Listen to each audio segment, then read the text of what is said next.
All right, welcome to today's session. This is the Human Resource in Practice program. I trust that you have been enjoying your session so far. In the previous session, we have looked at the organization that is running this program, which is Lighthouse HR Company. We have also looked at introductions to HR, what the Human Resource in Practice program is about. We have looked at the functions of HR in the workplace. We have picked the 12 to 15 functions randomly, looked at it generally and what it means, its impact and the effect in the workplace. Today, we'll be looking at the human resource planning. So welcome to today's session. When you hear HR planning, what comes to mind? Now, before we proceed, we need you to have an understanding that when you hear HRP or HR planning, it is one and the same, okay? So we have it as HRP for short, and then when we want to pronounce it in full, you have it as human resource planning. So don't be misunderstood, don't be misguided. It is one and the same. Okay, so when you say HR planning or HRP, what comes to mind? Now, by the end of this course, we'll be having an understanding of what HRP is, the fundamentals of human resource planning. We'll be looking at analyzing organizational needs. We'll be looking at what an organization needs in terms of hiring quality candidates and offering value. And then we'll look at how we can analyze it, how we can do a forecast. We will look at recruitment and talent acquisition planning, because without HR planning, we will not be able to do what? We'll not be able to hit our goal correctly. Number 4, we will look at developing HR strategies. The 5th objective, at the end of this session, you'll be able to forecast your human resource quota, where you know that what this is saying is that at the end of the day, how many persons do we need by Q2 or by the 4th quarter of a particular year. Then finally, we'll be looking at monitoring and evaluations, controls, and then how we'll be able to determine whether our planning objective for human resource in an organization actually was achieved. Now, let's go. In simple words, okay, I initially asked the question, when HRP is mentioned, what comes to mind? So you can put your response. As we proceed with the session, you can put your response at the comment section of this online training, and then we'll have people look at it. Then we can also get one or two opinions from you, which will also help with the live forum on the weekend. So in simple words, human resource planning is the process of forecasting an organization's future demand for quality employees. The supply of what? Of human resource based on the demands of a company, of an organization, which will cover the right people, the right number of people in each unit, the right quality of candidates as regards maybe their experiences, their backgrounds, their educational background, all of it as may be required for that particular position. And then in previous session, we had mentioned that when you hear manpower, where you hear personnel, where you hear human capital, it means one and the same. It's the same thing, all right? So it is also called manpower planning. It's called personnel planning. It is also called employment planning. But it's across all climes, you will see it or you will know it as what? Human resource plan. So basically, it is the process by which an organization ensures that it has the right number of people. This cannot be overemphasized in this particular session. The right number of people and the kind of people that we need to put in place in each of these departments at the right place, the right time, the right I don't know if the right word to use is going to be quantity, the right number of persons in a particular unit, so we are not overstaffed. Okay, so it is important that the HR understands that the capability of the persons for effective and efficient delivery on the job. Completing those tasks will help the organization do the right thing in getting the right people. So it's not just about gathering as many people as possible within an organization.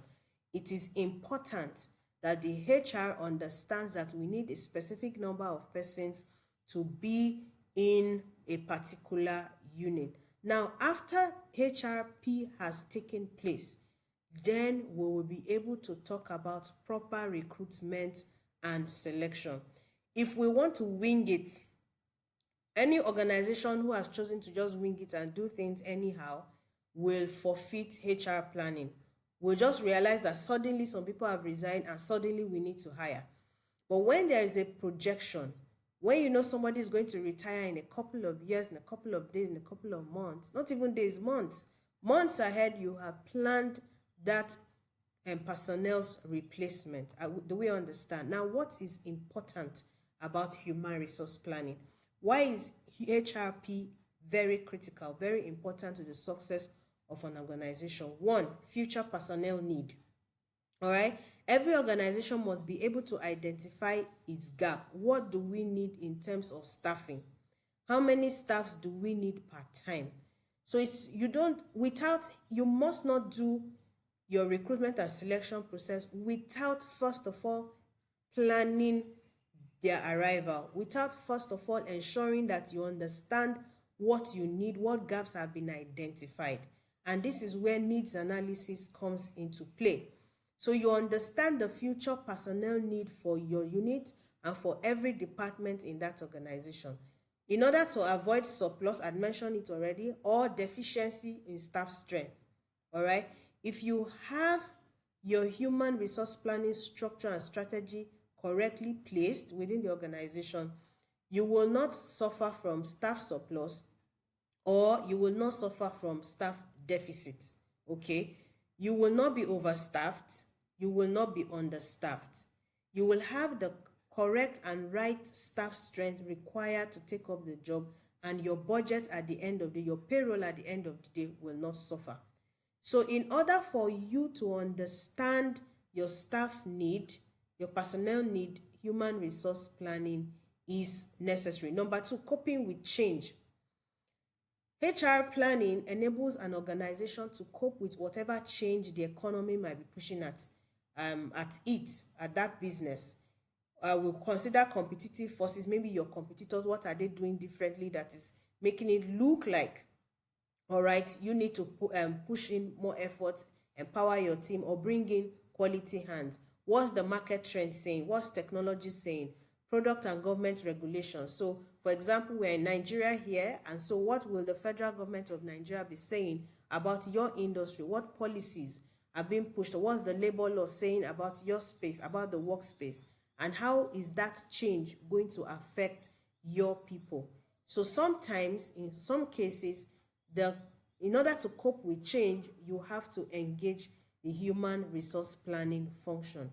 Remember, I said that HRP, human resource planning, is sitting down with the team to forecast, okay, to determine the number of staff, the quality of staff you will be needing in your organization, the number of staff, how many of them should come in, how many of them should exit, and the quality that you will need to be able to deliver value. The third point in terms of the importance of HR is creating highly talented personnel. What that means is that the HR manager or the HR associate or the HR must use, as an HR, you must use your strength, your insights, your intuitivity to know that we need to attract and retain the qualified and skilled personnel that are right for the organization. Where your desires, where your goal, your objective as an individual aligns correctly in line with the objective of the organization. So you want to be able to put together a team of qualified personnel to be able to do the job. That's one of the importance of HRP. The fourth point is international strategies. There are times when an organization has gotten to that level where it begins to do international deals, right? Where you have to, now that we are in the space where we have remote work operations, I'm in Nigeria, I can take up I can take up other deals. I can take up projects from the US, from the UK, or the organizations abroad are looking for African talents that maybe because of affordable labor and a variety variety of applicants, qualified hands. Even if it's not in terms of affordability because of the exchange rate, but at least we have quality hands here in Africa. I must guarantee you, I must say that to you. All right. So international strategies also comes to play in planning your HR, where you have foreign nationals, where you have expatriates. So if you're in an multinational, or you plan to work with multinationals in the future, it is important that you might need to engage expatriates. So you need to understand what organizations or policies play in terms of hiring or engaging such hands from outside of your region. All right, foundation for personnel functions is also important.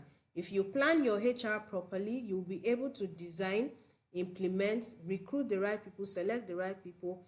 You'll be able to design their job description. You know what their duties and responsibilities are. You even know how best to train them. Okay, so this also is important. Then increasing investment in human resource. Human asset increases in value every time you train them. So it is not just about the number of persons coming. It is what you will do to them or for them or with them upon their arrival, upon their entry. In human resource planning, it is key that you must understand that training will improve the value and increase the value of your team. So as HR, please take note of this. Then resistance to change and move. Not all organizations or individuals like change. But the point is this: change is the most stable factor in every situation, okay? So proper planning will require that you are able to resist change or help people who are resisting change to embrace it and do what? And to move forward as the case may be. Now, there are factors affecting human resource planning. Every organization who will not sit down to plan properly at the end of the day have the potential to struggle, if not fail at the end of the day. If they might not fail, but at the end of the day, they will struggle. And if we don't put a pause and then return back to the drawing board, that is the planning board, what happens that eventually that organization suffers failure. So the value here in this session is that every HR must plan your people's strategy today so that you can have a better business operation for tomorrow. Now, there are key factors that are affecting human resource planning, all right? There are key factors affecting human resource planning, and we will be discussing some of them right now. Organizational growth cycles and planning. So there are different phases or stages of organizational growth cycles and planning. We have the embryonic stage, embryonic stage, which is that no planning. Some organizations don't plan. They just wing it. They just go ahead and do whatever it is that they like. The easiest way to talk about planning is to get pen to paper or your fingers on your keyboards or your keypad and begin to type.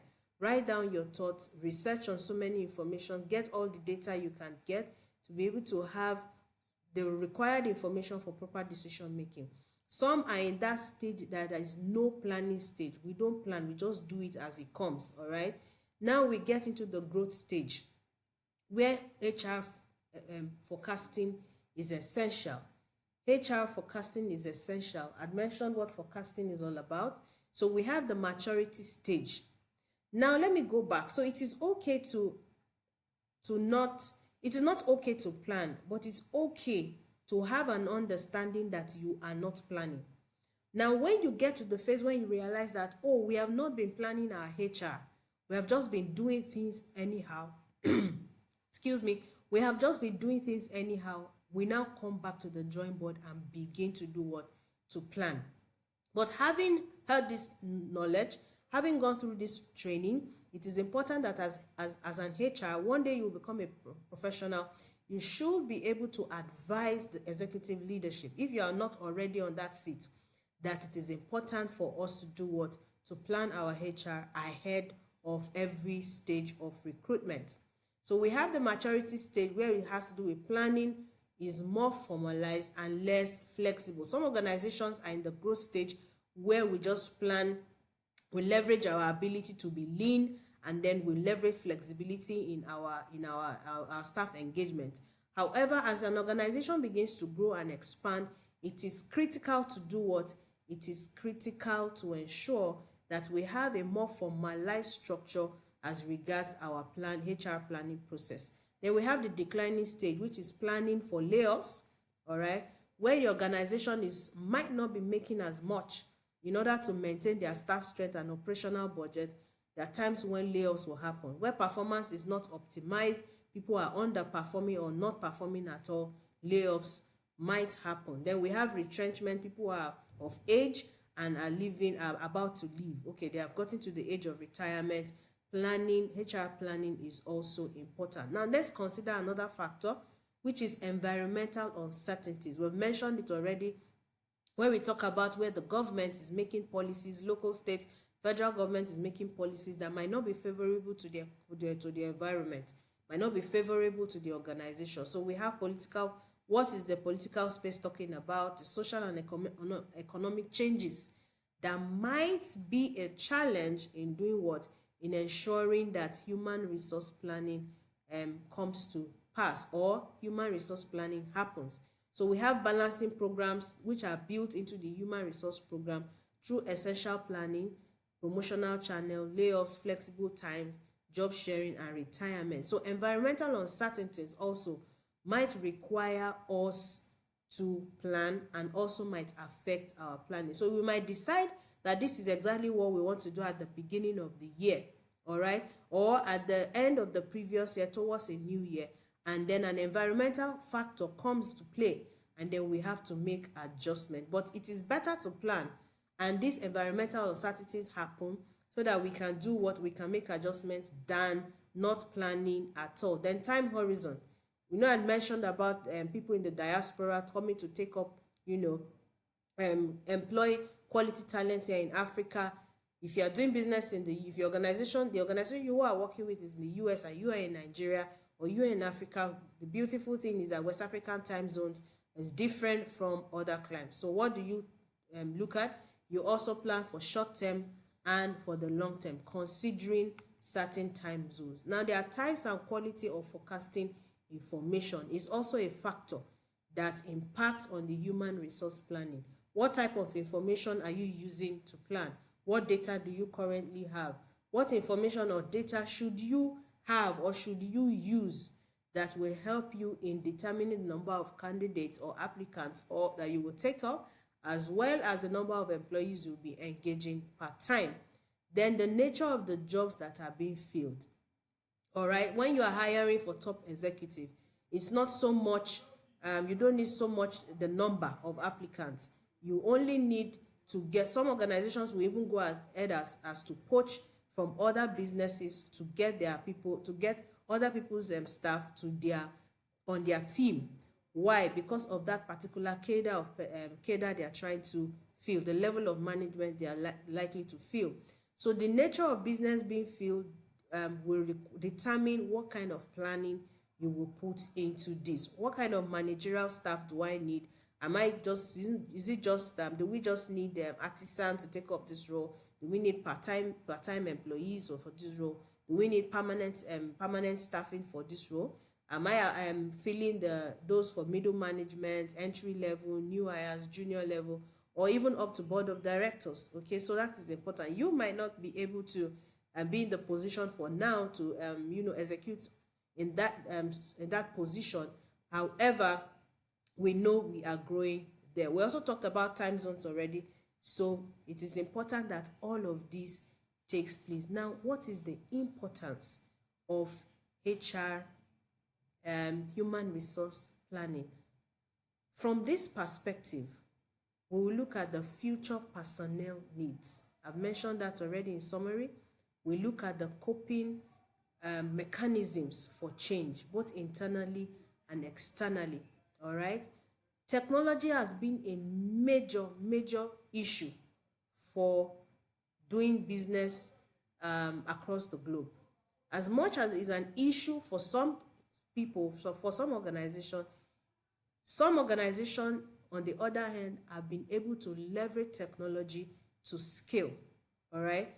And in scaling, they've been able to expand their market reach. They've been able to expand the number of clients they engage with, the number of employees also they have been able to put together.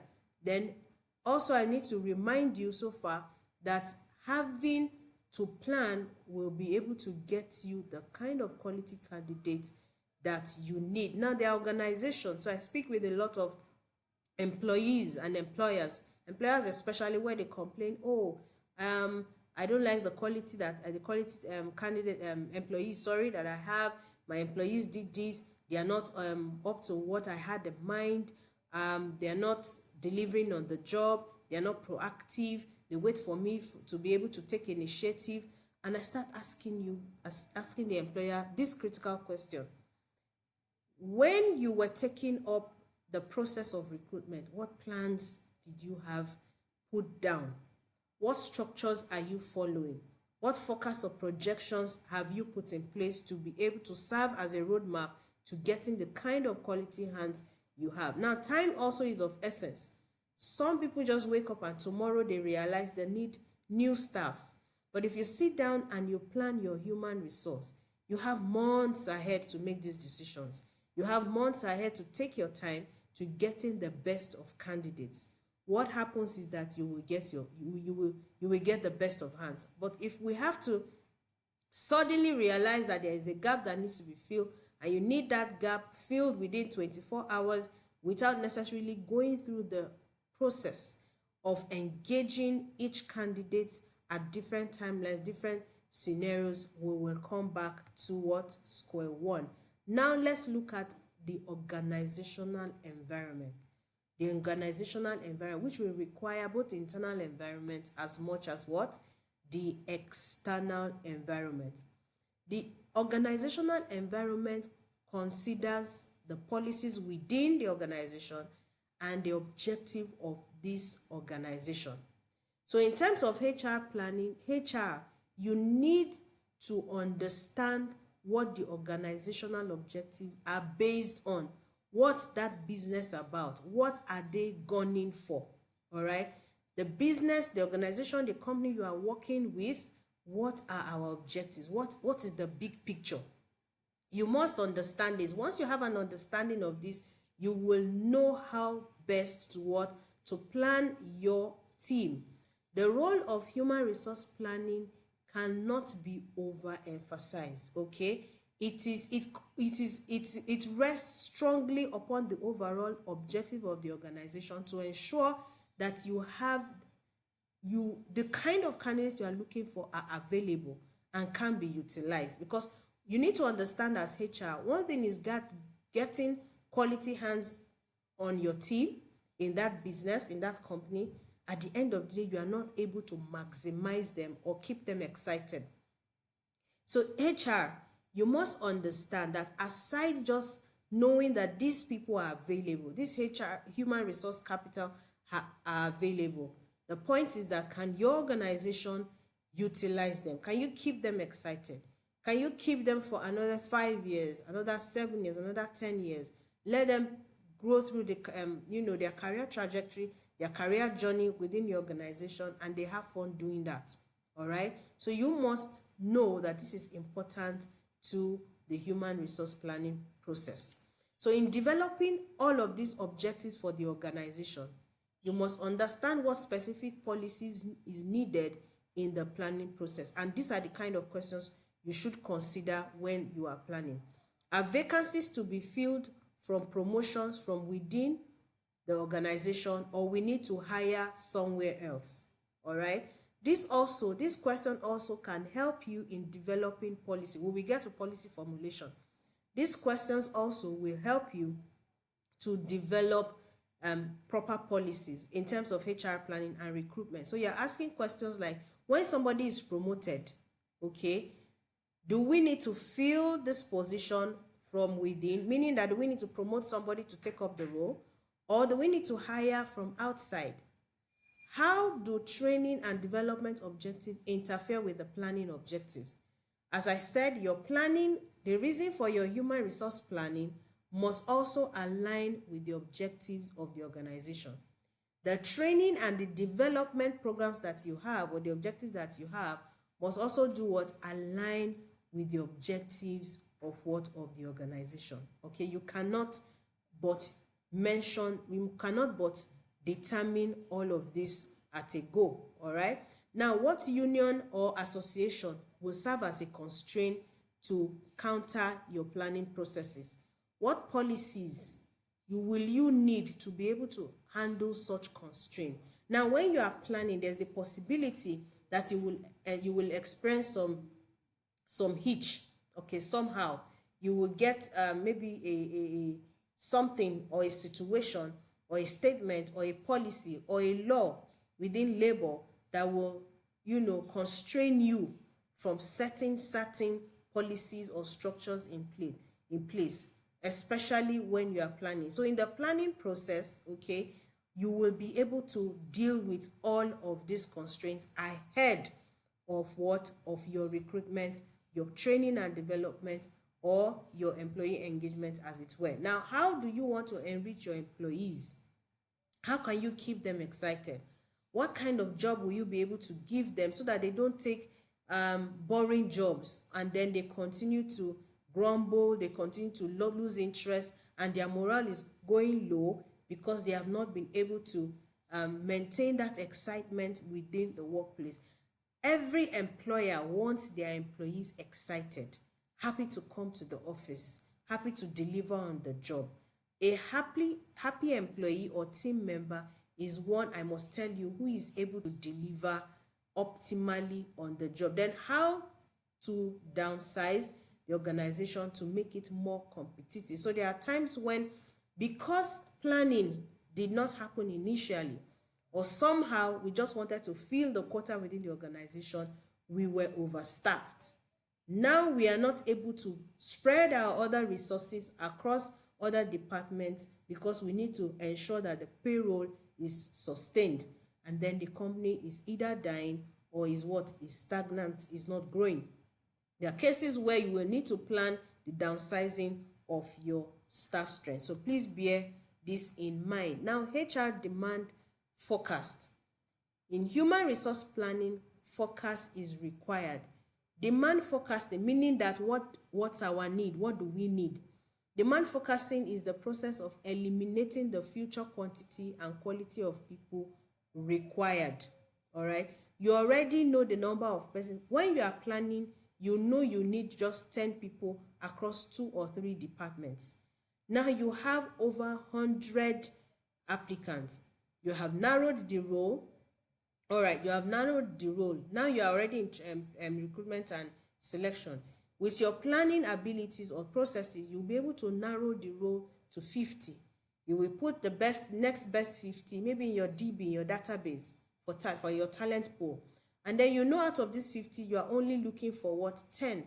You narrow your pool again to probably 15. And then out of the 15, you take your best 10. Now, HR planning helps you to eliminate every form of overstaffing, desires to overstaff. Why? Because you already know what you need. So you know the demand and you know the number of persons to supply. All right, the basis of the forecast must be based on your budget. You cannot plan outside of your budget. So this is how a cross-departmental functions come into play. HR, you cannot stand alone. You must be able to work with other departments. Now, when the accounting team have finished, their finance department or the finance unit have finished their task, you work with them in ensuring that the annual budget is completed. Okay? Based on the annual budget or the long-term corporate plan, it is important that you also should build your plan. You should be able to translate all of your plan resting on what the corporate plan is on the long term, the short term, and also what the annual budget is looking at. Now, in forecasting your demand, in meeting your demands, what should you do, or what will help you in achieving your goal? Quantify the jobs necessary for producing a given number of goods for those in the manufacturing space. All right. You know the number of people to produce this number of goods. quantify it. I need 10 people on this machine to produce this. Let me use a printing press for example. If you are using the large format machine to do large format printing, you know you need 2 or 3 people on the machine. You don't need 10 people to crowd the machine. You only need 3. What do? You know this is the quality of the machine and the capacity to deliver. What the machine can do, this is how it can deliver. This is what it will deliver. I only need 2 to 3 people on this machine. What that means is that you will not hire 5 persons. You only need 2 or 3 people, except if they are running shifts, where you say you need 3 people per shift, meaning that you need about 6 to 9 people, depending on the number of shifts you are running per day within your organization. Now, forecasting also will help you to prevent shortage of people. We have mentioned it. So you have the kind of people, the quality hands you need when you need them the most. Then it also gives you a variety of staff mix. Remember we talked about diversity and inclusion, where you have different people from different backgrounds and different experiences. You bring in your experience, I bring in my ideas, and together we do what? We have a desirable future in that organization. Now, forecasting your demand will help you to also monitor compliance with, ensure that you are compliant with what? Legal requirements for that job reservation. So for example, if you're in the manufacturing space, you know safety, okay, health and safety is important. So you will not be able to take the number of staff that will exceed your capability to take care of their health and their safety within the production line. So please bear this in mind as an HR.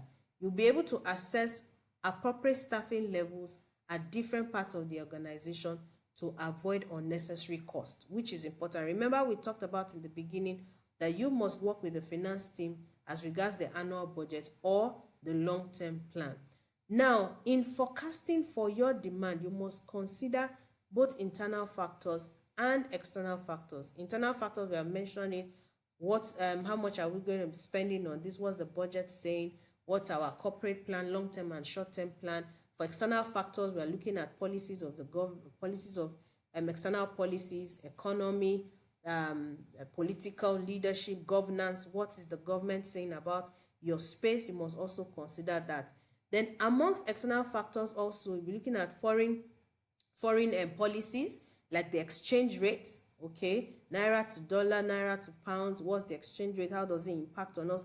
Positively or negatively. We'll look at economic climate. What's the economy saying right now? What are the laws and regulatory bodies? What are they saying right now? How does that impact on you directly or indirectly? We have talked about social factors. We have also talked about what technology might do as an external factor in changing the trajectory or determine the plans that must be put in place to move forward in the organizations. Then we have internal factors as budget. We have mentioned the budget constraint. You need to work with the budget to be able to ensure that you are not overspending, you are managing your costs. You're looking at production levels, what new product or services might be required to take up this job part-time. Then organizational structure, what organizational structure is in place, and then employee separation. What that means is that you're either shuffling employees, moving from one department to the other, or they are completely exiting the organization, as it were. Now, HR supply forecast. We have talked about the HR demand forecast, what we need. Now, we want to supply this staff. We want to supply manpower to this organization. In forecasting your supply as an HR practitioner, you must measure the number of people that are likely to be available within the organization that can take up that new role, or outside the organization that we need to hire, into the organization. So after making such allowances, including, remember, you are going to cost absenteeism too. All right. There are people who have just made it a point of duty to continually do what? Be absent. All right. So you consider absenteeism, then internal movements and promotion. We have talked about that. Wastage and change in general or specific conditions of work. Sometimes people have to leave. Why? Because the conditions of work are not favorable to them. Then you know what you need to supply. Why should we conduct supply forecast when we are planning? We want to know the quantity of people that we need in each position and the expected result, especially when we are short of staff. We want to have clarity on the mixture of kind of staffs we have. We want to prevent shortage of people so that people are not overworked or overburdened, overlabored in their offices or in their workspaces or with their duties and responsibility. Then we want to have access to quality hands at different staffing levels. Now, when I want to analyze my supply, what should I consider? Consider your existing staffs, number one. All right, we'll talk more on this in terms of recruitment and selection. Consider the skills inventories that you have. Your existing staffs, what skills do they have? What information do they have, whether at managerial level or at non-managerial level? Your personal data, their skills, their competencies. What's the salary and job history? What company data do you have? What's the capacity of individuals within that organization? What preferences do you have within the business, especially with your people? Then your management inventory. What's the work history for management? What's their strengths? What are our weaknesses? What's the promotional potential of each individual, each staff within the organization? What are their career goals? What are their personal goals? What's their personal data? Now, what is the budget as regards the supply within the organization? Then what previous management duties have these staffs done in the past that will determine that they are the proper individuals to do what?